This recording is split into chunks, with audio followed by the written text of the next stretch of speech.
My name is Matthew. These are my friends and coworkers. This is Mark. Hello. This is Luke. Hi. And over there is John. Hello. We are here to celebrate the good news. This occasion is more festive than any other celebration.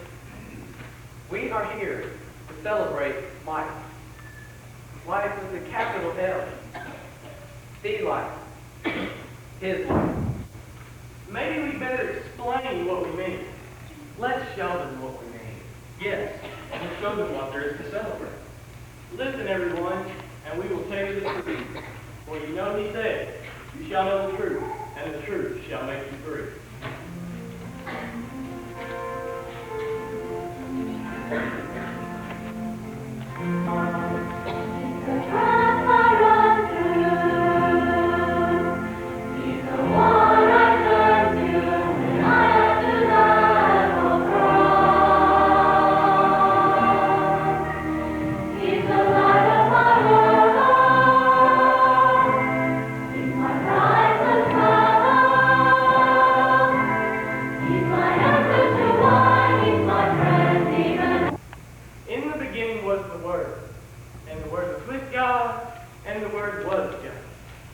All things were made by him, and without him was not anything made.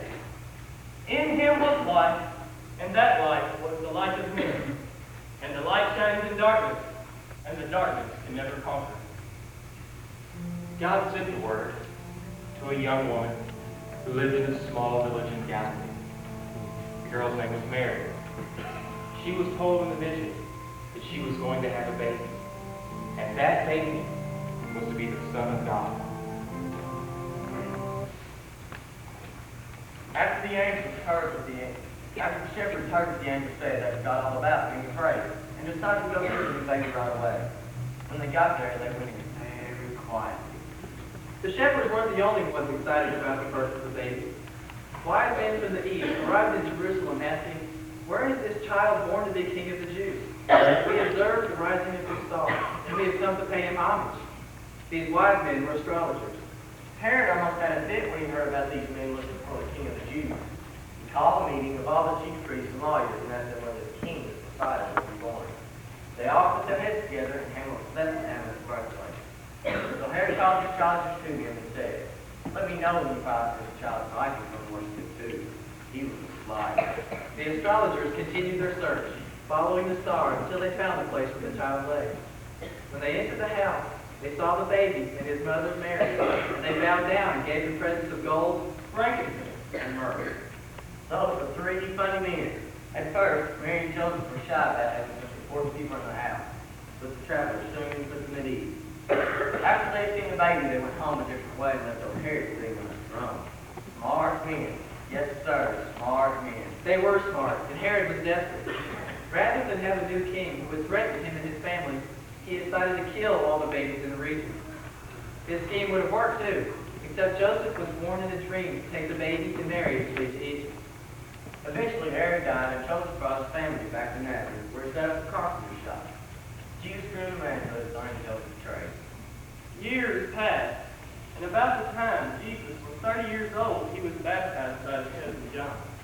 Afterward, he went into the wilderness to meditate. He was gone for 40 days. For 40 days and nights he fasted. At the end of that time he was hungry. The tempter approached him. Learn from him, and then tell others what they have learned. A lot of people began to gather wherever Jesus was. He taught them, and he healed them. Yes, John. Remember Jairus' daughter? I wasn't there, but I heard about it. Jesus was walking along in a mob of people. They were trying to hear what he had to say, and they were crowded in all around him. He could hardly move. Suddenly, Jairus pushed through the crowd and fell at Jesus' feet and begged him to come to his house because his daughter was dying. I remember a lot happened that day. Also in the crowd was a woman who had been sick for 12 years. No one had been able to cure her.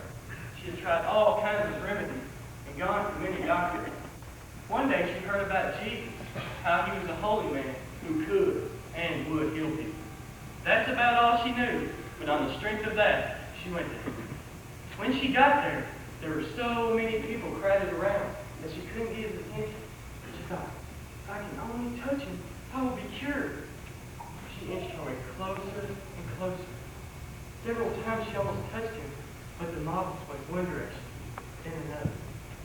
Finally, her fingers touched the edge of his garment, and she was healed. Jesus stopped, turned, and said, "Who touched me?" Seeing that she had been discovered, the woman spoke in a timid voice. I did, sir. I didn't want to appear too bold, so I quietly touched you. He looked at her, smiled, and said, "Your faith has made you whole." Jesus heard and said, Don't be afraid. Show faith and she will be well. Then Jesus went Jairus to his house. when Jesus got there, he let no one go in with him, except for Peter, John, James, and the child's father and mother. The rest of the household were crying for the dead girl. He said, Don't cry. She isn't dead. She's asleep. Jesus took hold of her hand and called her. Get up, my child. Get up, my child. Get up, my child. Get up, my child. Get up, my child. She did.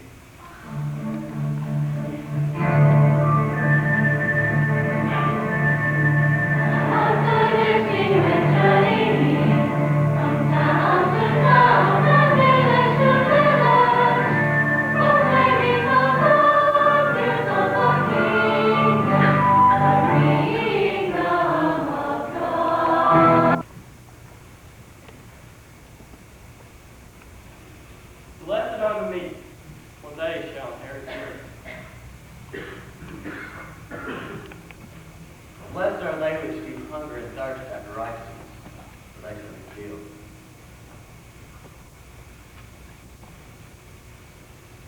Blessed are the merciful, for they shall obtain mercy. Blessed are the pure in heart, for they shall see God. Blessed are the peacemakers, for they shall be called the children of God.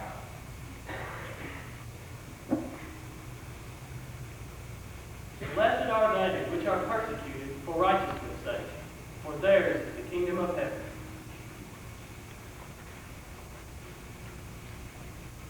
Blessed are you when men shall revile you, And persecute you, And say all manner of evil against you falsely, for my sake.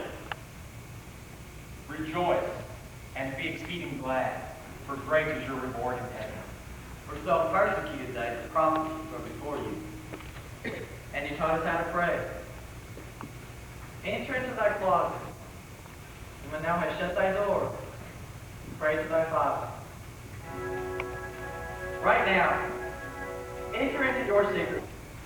He knew they were tired and hungry, so he decided to feed them. He asked Philip to get some food. Philip said, we do not nearly have enough food to feed them all, but he scattered around and all he could find was a lunch one small boy had brought. That one small boy gave what he had to Jesus. Jesus blessed the food and passed it to the disciples, who passed it up to people.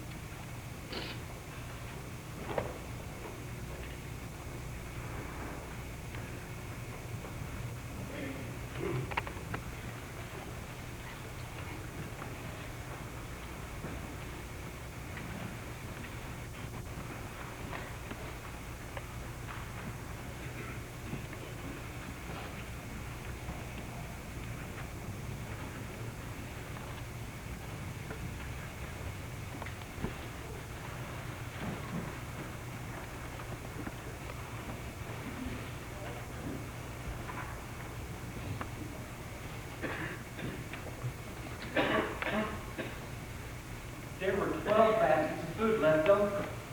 People thought, what a wonderful miracle. There were two miracles that day.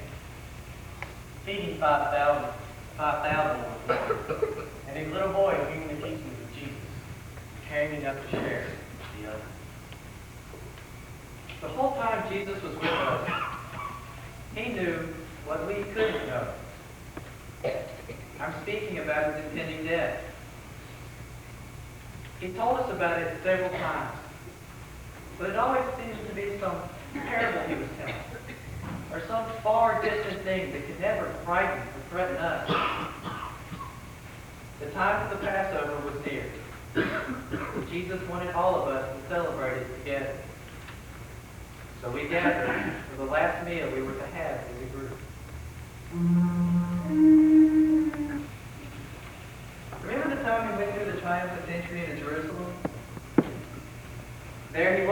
sitting on that donkey.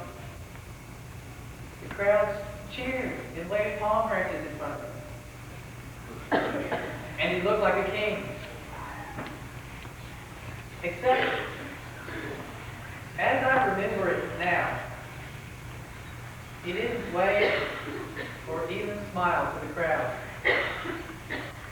He kept his head bowed, as though it had all the lies and error and pain in the world pulling him low. He walked straight down that road with all sorts of results, and he died. I cried every step of the way without shame, because my grief was holy. I thought, how can I bear not having him with us? I felt as I walked through the crowd that I should weep. I can't remember why. The tears in my eyes formed crystals, so that I saw hundreds of him walking away to die. His whole life had pointed to this eventuality. He died. Why was he so abused? Because he loved? Is love so horrible to look at that people must kill it? I was unable to make any sense, or rhyme, or reason out of his life.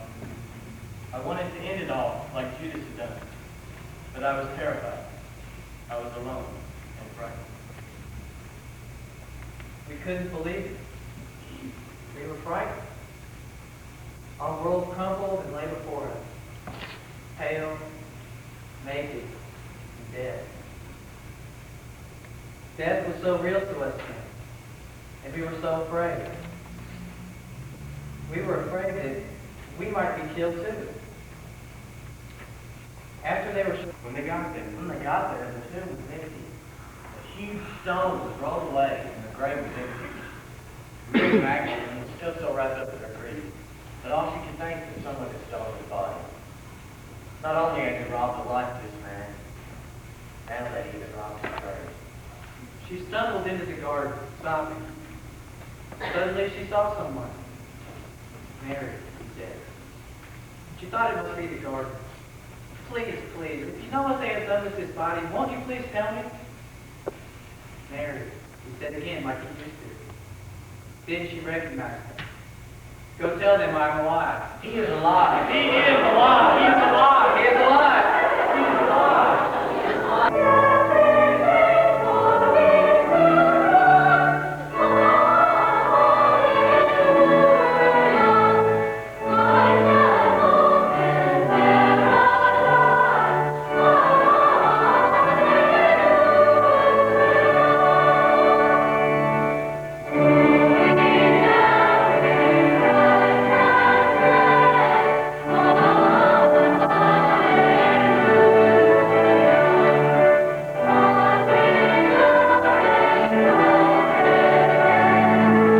Those of you who know me know I can't let this go by without saying something.